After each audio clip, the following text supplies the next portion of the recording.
getting the 3 devices, how did you get the ball rolling? What did you have to do? Well, when we first got diagnosed with diabetes, we knew that there would be how long of a waiting period before we would go to the actual devices. 6 months. 6 months. They wanted us to become very comfortable with using just a basic blood checking device. They wanted us to be comfortable using needles and the insulin in the pen, so that if any of the electronics would ever fail, we'd know how to handle diabetes just the way we would normally do that. But we were told that after the 6-month point from our endocrinologist's assistant that there would be some devices that would be really cool. One was the Dexcom, and that's a continuous glucose monitor for monitoring Andrew's blood sugar at all times, 24 hours a day. It rings an alarm for high and rings an alarm for low, so we know how to treat him accordingly. The second device was an Omnipod, which is an insulin pump.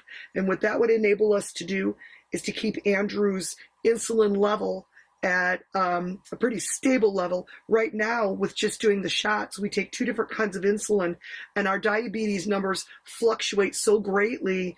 And now, as they start getting towards the normal range, they're even fluctuating down in the hypoglycemic range. And that's where it gets a little scary, because we need to be able to treat him if he's low, but in the middle of the night, if we're not aware, we can't do that. And that's where I get most of my nervousness from, actually.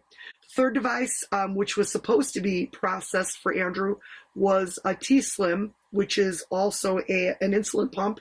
That was our second choice of a pump, but we ended up finding out that the nurse's assistant did not end up filing that with the insurance. So we had only 2 devices filed, even though there were to be 3. So what was supposed to happen during the couple weeks before? It was like winter break or something? Yes, winter break. What was supposed to happen, I had spoken to the certified diabetes educator before we had gone out, several weeks before actually, and she said that she was going to put in requests for the 3 items through the insurance company, file what was called an inquiry to see what was needed. But it ended up being that when we arrived at our appointment 2 weeks later, none of that paperwork had been processed. So for us, it actually presented a delay. It made things even longer than we had expected. What did you think it was going to be about, Andrew? I think it was like we were going to get it, like right there, but I didn't know they had to like do this whole big process, and it's just not going good. Do you remember when she said she was going to file the paperwork? We had to sign the documents, remember, when we were there? Yeah. Did you think that was already taken care of? Andrew was just under the impression, same thing with me, that we were on that day going for our diabetes education training so that those devices would be approved very shortly after our training, and it would all just come together. In fact, we had so much confidence in what was happening in the process that we thought that over our spring break, which was just 4 weeks later, we would already be working with installing the pumps, and at this point already have been using them for several weeks. So Andrew and I were under the impression that we were going for training, and we did. We were going for training. We did get the training, but none of that paperwork had been processed as we were told it would be. And I don't know who dropped the ball on that. So what did you think training was going to be about? Literally getting us prepared for putting on the instruments like the Dexcom and the Omnipod, and just teaching us how to work them. I had explained, Andrew and I had done a lot of research well before this appointment, knowing what was out there, what was available. We had watched other people's videos. We had read things ourselves. So we knew what we wanted to do, and we were a committed team in terms of how we wanted our care to go. And our educator had agreed with that we'd informed ourselves well enough in that process and in that period of time that she felt very confident in the fact that we were getting these items and that we were going to begin learning to use them. But in fact, it ended up really being more like explaining the devices and things that we already knew. During the time after the meeting with the diabetes educator, what did you have to do? What was going on during that period until we found out? Well, we had to provide lots of documentation. So we had to provide blood sugar logs. They told me to, once that the papers were submitted, to, give the insurance company and the Premier Kids Care Company, which was handling the claim, a periodic call to make sure that everything was in process, everything was going well, and that we did it. We just did what we were told to do, providing paperwork, Right. providing logs, providing information as it became necessary.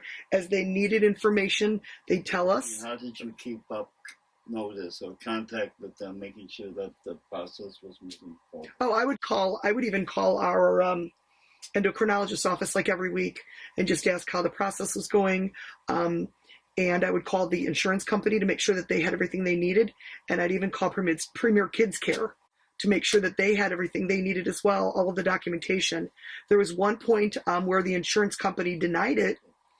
At the end of February, we received notice from the insurance company that they needed more documentation.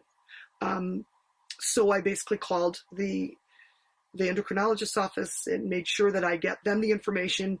I took care of getting everybody everything they needed, and we then had to wait another few weeks once they received that documentation. And then we received a denial from Anthem. That was at the beginning of March. And what needed to happen at that point was they said that they still needed more documentation. And what ended up happening is our endocrinologist at Beacon Healthcare System did what is called a peer-to-peer interview with Anthem, explaining the necessity of the insulin pump and the insulin blood glucose monitor for Andrew. And then we submitted more updated glucose logs, and they did what is called an appeal. So the appeal process takes 30 days, and the appeal actually started on March 10th. And it just now concluded on April 10th. And did you, Andrew, always want to know what was going on? Did you keep asking Mom what was happening, or were you interested in knowing what was happening? Yeah, because I wanted to know and I get it. And what did you think every time Mom said, we're still waiting for it? I was getting really mad and I just wanted it. And why did they keep having couldn't they just do it? Why did they have to wait? They had to wait to the last moment. They just waited. How do you think these things are going to help you? It'll help me in the middle of the night.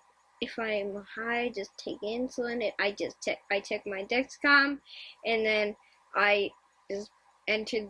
I don't even have to get up. Mom can just enter the insulin if I'm high, and I don't even have to wake up, and I can just enjoy sleeping. That's right. If Andrew had a Dexcom monitor, it would be monitoring his glucose 24 hours a day. So if he were low in the middle of the night, we would definitely have to wake him up and an alarm would go off. But if he were high in the middle of the night, the alarm for the high would go off. But if he had the insulin pump as well, he's right. I wouldn't even need to necessarily wake him up.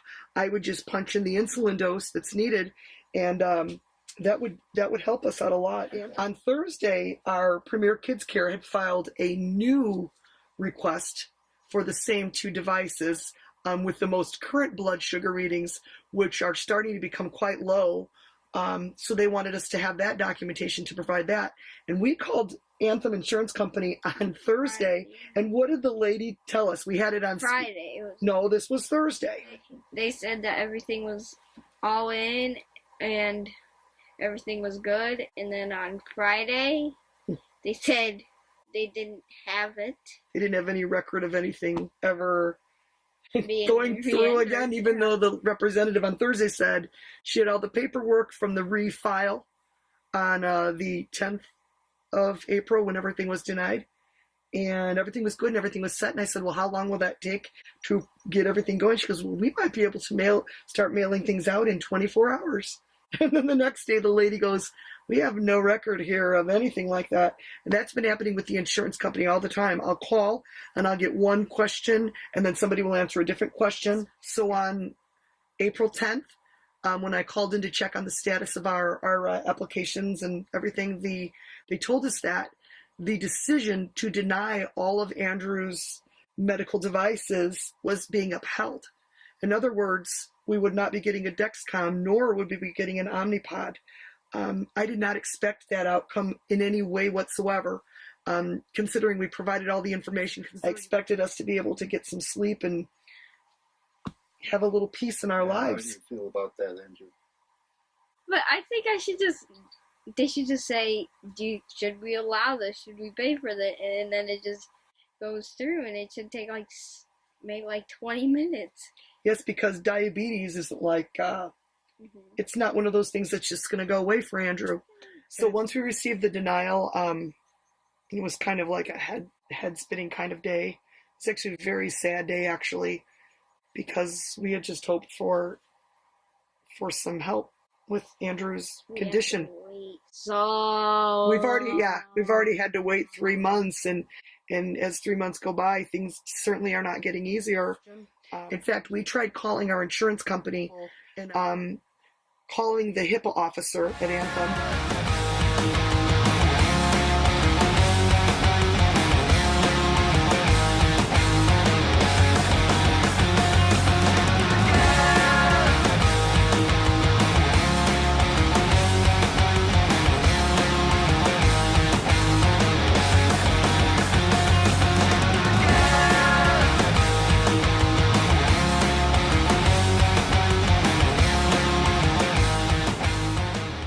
And asking the credentials of the doctor that evaluated Andrew's claim, and to find out what things were incorrect and what they needed from us. The thing that was the most troubling was that the HIPAA officer would not come to the phone. Apparently, according to the representative, Monique, they had 3 HIPAA officers, but Monique even expressed her frustration that the HIPAA officer wouldn't come to the phone. I ended up finding out on the gentleman's name and the fact that he's an ER doctor by trade, which is fantastic, except I really think that when it comes to endocrinology, particularly pediatric endocrinology, that people with really tuned knowledge should be evaluating these kids. And I think a pediatric endocrinologist or an endocrinologist at any rate would know this. And so I felt kind of cheated in that. And the HIPAA officer told the representative that I was speaking to that to tell me that it didn't matter what the person's qualifications were. It only mattered what the rules of Anthem were. What happens now? I don't know. I've been given a lot of advice, very, very good advice, contacting the Indiana Department of Insurance. Andrew, what do you think we should do next? What do you think our next step is? I think either we should buy the Dexcom and then wait for the insurance to accept it. Just have the Dexcom while it is processing, and if they accept it, then we just get the Dexcom from the insurance, and Then we have 2. Then what? No, we don't have 2. Well, if you get one now, then you'll have 2. No, but it was going to take them like 12 months. What's next for us is really, really, really foggy for me right now. I've gone through a lot of emotions with this, trying to figure things out, and I've been given a lot of fantastic advice, ranging from contacting a state representative to contacting the Indiana Department of Insurance, refiling these claims, refiling them through a different hospital, putting paperwork together and trying to do anything I can to fight this decision, because I think it's something that Andrew really, really needs to maintain any quality of life. And I want to stand up for other kids. It's not fair to these kids. It's not fair that insurance companies make their guidelines so unattainable that kids that need treatment can't get what they need. That a company doesn't really know them. They're children, they're people. They're not just names on a page or numbers or quick evaluations. And I think that if nothing else, evaluating these kids even individually, looking at the individual cases and looking at what makes a particular kid low or high, or what numbers are with a particular kid, and really discussing it with the doctor and really understanding what's happening. I think if that would have happened in our case, I think that we would have certainly been approved for these 2 devices. If any of you have a suggestion on what we should do or have been through this, please tell it down below. We'd appreciate any advice. If there's something that maybe we're not thinking about, or if there's something you've tried you think could help us, we would really, really appreciate knowing. Thank you. Just like you. This is the anthem. Throw all your hands up. Y'all got to feel me. Sing if you're with me. Another loser anthem. Another loser anthem. Another loser anthem. Another loser anthem.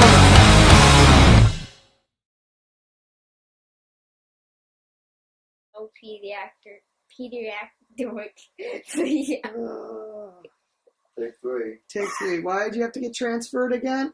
Because they had no pediatric endocrinologist. You can keep that in there. You should do like bloopers at the end. So you had to get transferred because? They had no endocrinologist. Let's say they have no endocrinologist. 5. Let's ask him later. 5. Wait, what is it called? Pediatric. Okay, go. So why did you get... Okay. Okay, do it. 3, 2, 1, go. So why'd you get... I can't even do it now. Okay, no, let's be serious. Let's try. Okay. We're going to be... Okay. So why'd you get transferred? They had no What? pediatric endocrinologist. Yeah, you're asking like it's a question. Pediatric endocrinologist? Sit up now. Just forget about it. Tell him, so for real, Okay. this is important. Okay, go. No, I'm not going to do my question. You say it because it's going to make us laugh. And See, they had no they had no pediatric endocrinologist. There we go.